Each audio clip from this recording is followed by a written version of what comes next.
রাশিয়ার হুঙ্কার, মার্কিন ন্যাটো বাহিনীকে না বলুন।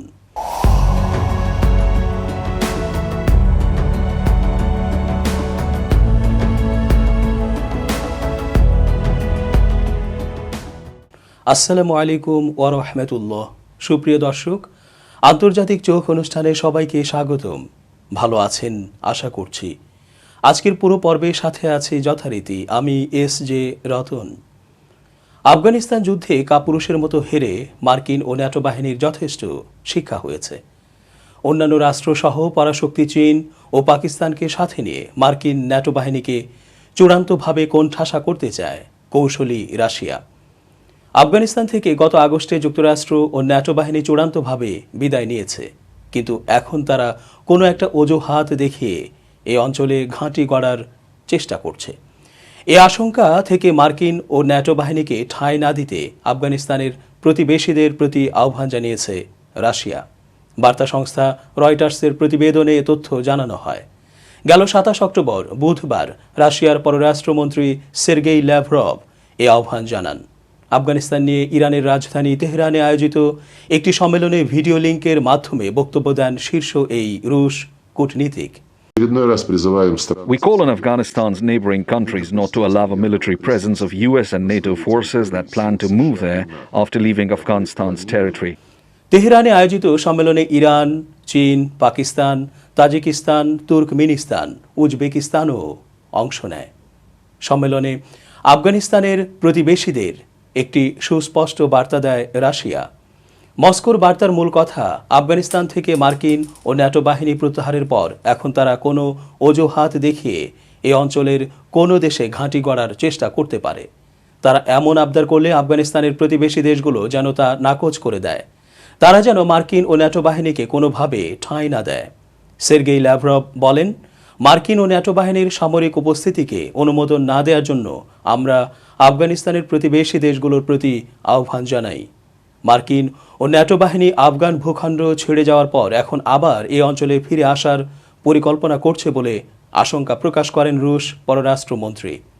আফগানিস্তান থেকে মধ্য এশিয়ায় সন্ত্রাসী ছড়িয়ে পড়ার ঝুঁকি নিয়ে ক্রেমলিন উদ্বিগ্ন।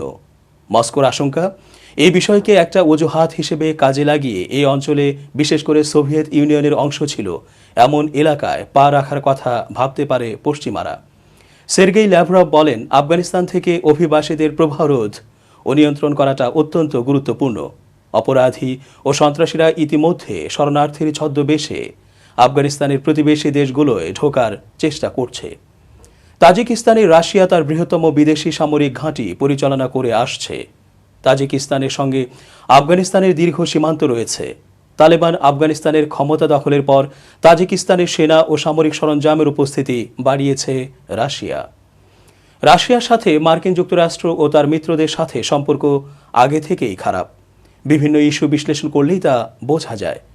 ব্রিটিশ যুদ্ধজাহাজ HMS ডিফেন্ডার গত 23 জুন যখন ক্রিমিয়ার জলসীমায় প্রবেশ করে, তখনই যুদ্ধের ঘণ্টা বেজে যায় অবস্থা হয়েছিল।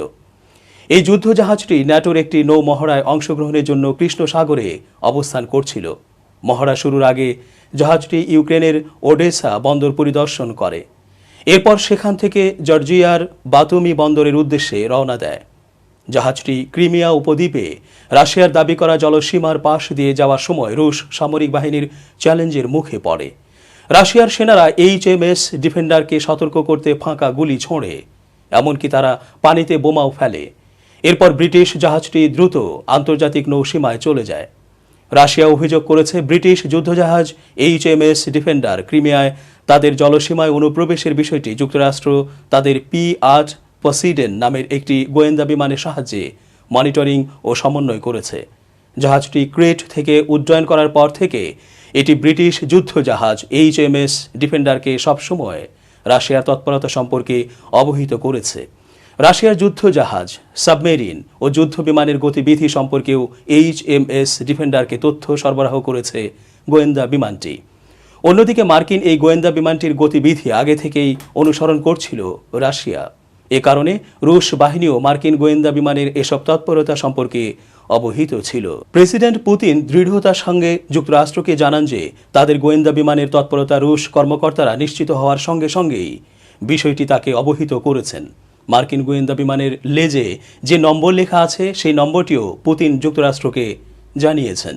ব্রিটিশ যুদ্ধজাহাজ HMS ডিফেন্ডারের রাশিয়ার জলসীমায় অনুপ্রবেশকে ন্যাটো পুরোপুরিভাবে সমর্থন দিয়েছে, কিন্তু এখন ন্যাটোই দাবি করছে যে রাশিয়া অব্যাহতভাবে এই অঞ্চলের পরিস্থিতিকে অস্থিতিশীল করছে।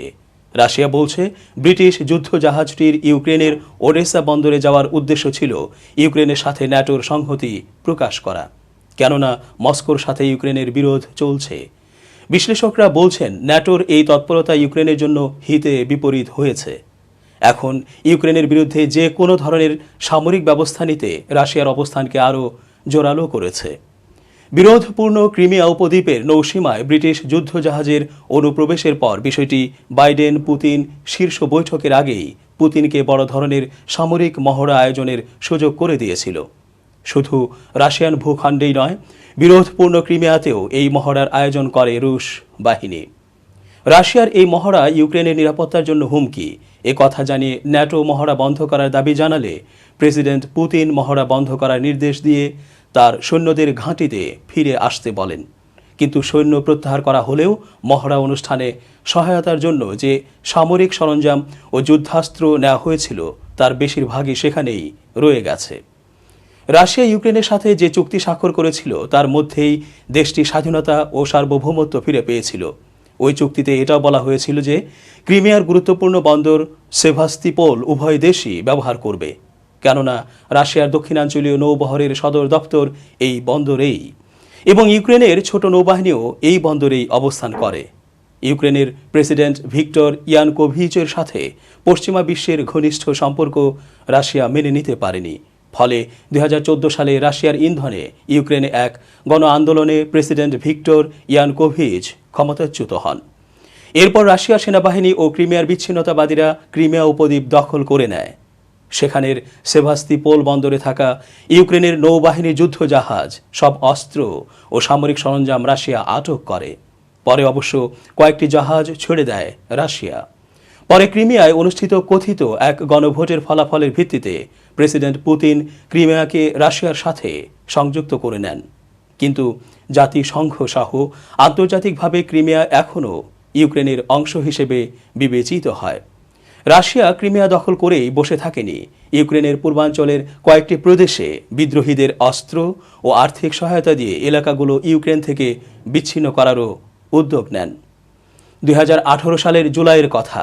তৎকালীন প্রেসিডেন্ট ট্রাম্প জোটের অন্যতম সদস্য দেশ জার্মানির তীব্র সমালোচনা করে বলেন, জার্মানিকে পুরোপুরি নিয়ন্ত্রণ করে রাশিয়া।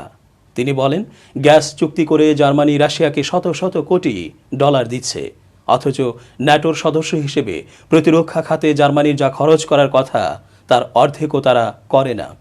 যেভাবে ট্রাম্পের আমল থেকেই যুক্তরাষ্ট্রের সঙ্গে মিত্রদের ফারাক বেড়েই চলেছে, তাতে এই প্রতিরক্ষা জোট কি আদৌ টিকবে কিনা তা নিয়ে সন্দেহ করেছেন অনেকেই। মূলত তৎকালীন সোভিয়েত ইউনিয়নের যে কোনো ধরনের আক্রমণ প্রতিরোধের জন্যই গঠন করা হয়েছিল ন্যাটো জোট।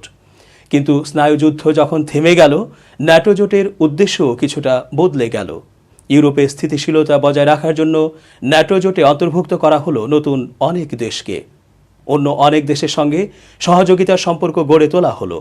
এই পর্যায়ে ন্যাটো জোট কোনো কোনো দেশের যুদ্ধবিগ্রহ বা গণহত্যা থামাতে সরাসরি হস্তক্ষেপও করল, যেমন বলকান যুদ্ধ। তবে ন্যাটো জোটকে কেবলমাত্র একটি সামরিক প্রতিরক্ষা জোট ভাবলে ভুল করা হবে। এটি আসলে তার চেয়ে বেশি কিছু। 1945 সালে দ্বিতীয় বিশ্বযুদ্ধ শেষ হওয়ার পর যুক্তরাষ্ট্রের নেতৃত্বে পশ্চিমা দেশগুলো বাকি বিশ্বকে যেসব আন্তর্জাতিক সংস্থার মাধ্যমে নিয়ন্ত্রণ করতে চেয়েছে, ন্যাটো ছিল তার অন্যতম। আটলান্টিকের দুই তীরের দেশগুলোর অভিন্ন মূল্যবোধ এবং ঐক্যের প্রতীক আসলে এটি।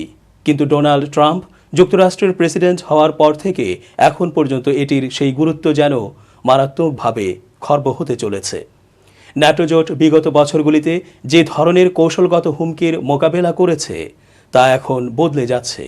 আগের হুমকির ধরনটা ছিল স্পষ্ট, কিন্তু এখন তা অনেক বেশি জটিল।